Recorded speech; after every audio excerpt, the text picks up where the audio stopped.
उधार का तलाक। मेरे पति का नाम रवि है और उसे हमेशा ही बहुत ज़्यादा गुस्सा आता था।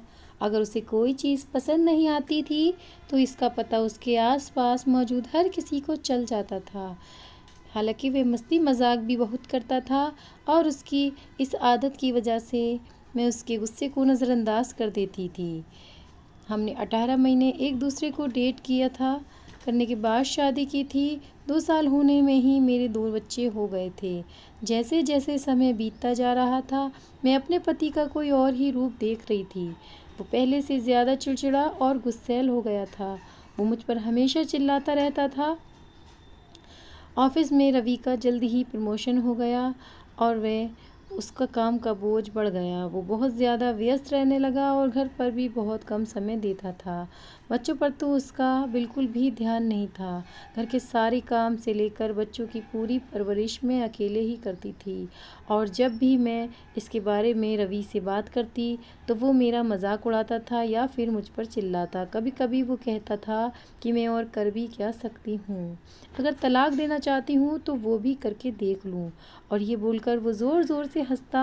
मेरे घर वाले और दोस्त रवि के बारे में अच्छे से जानते थे और मैंने भी अपने घर पर लोगों को बुलाना बंद कर दिया था क्योंकि रवि को भी ये पसंद नहीं था। एक दिन मेरा मना करने के बावजूद मेरे कुछ दोस्त मेरा हालचाल लेने मेरे घर आए। उसी दिन रवि के ऑफिस में किसी से कहासुनी हो गई थी और वो भी घर जल्दी आ गया था। घर आते ही वो बच्चों और सब लोगों के सामने मुझ पर ज़ोर ज़ोर से चिल्लाने लगा। मैंने अपने दोस्तों को उसी समय वापस भेज दिया। अगले दिन सुबह तक मैं ये फैसला कर चुकी थी कि मैं अब इस आदमी के साथ और नहीं रह सकती। रवि जब ऑफिस गया तो मैं अपने बच्चों को और उनके कुछ ज़रूरी सामान को लेकर घर चली आई। मैंने रवि को फ़ोन कर अपना फ़ैसला सुनाया। पहले तो वो ज़ोर ज़ोर से हंसा, उसके बाद वो मुझे धमकाने लगा। उसने कहा कि मैं अपनी ज़िंदगी के कुछ ही पल एंजॉय कर लूँ क्योंकि ये मेरे बच्चों के साथ आखिरी दिन है। उसने कहा कि अगर मुझे लगता है कि उससे शादी करना मेरे लिए मुश्किल था तो मुझे जल्द पता चल जाएगा कि उससे तलाक लेना और भी मुश्किल होगा। रवि ने तुरंत एक वकील रख लिया और हम दोनों का शेयरिंग बैंक अकाउंट बंद कर दिया।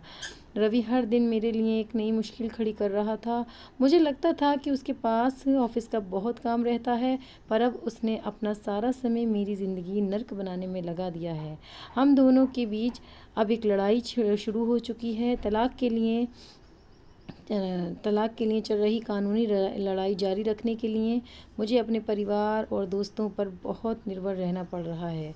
हाल में मैंने अपने पेरेंट्स से एक बहुत बड़ी रकम उधार ली है ताकि मैं कानूनी बिल चुका सकूं।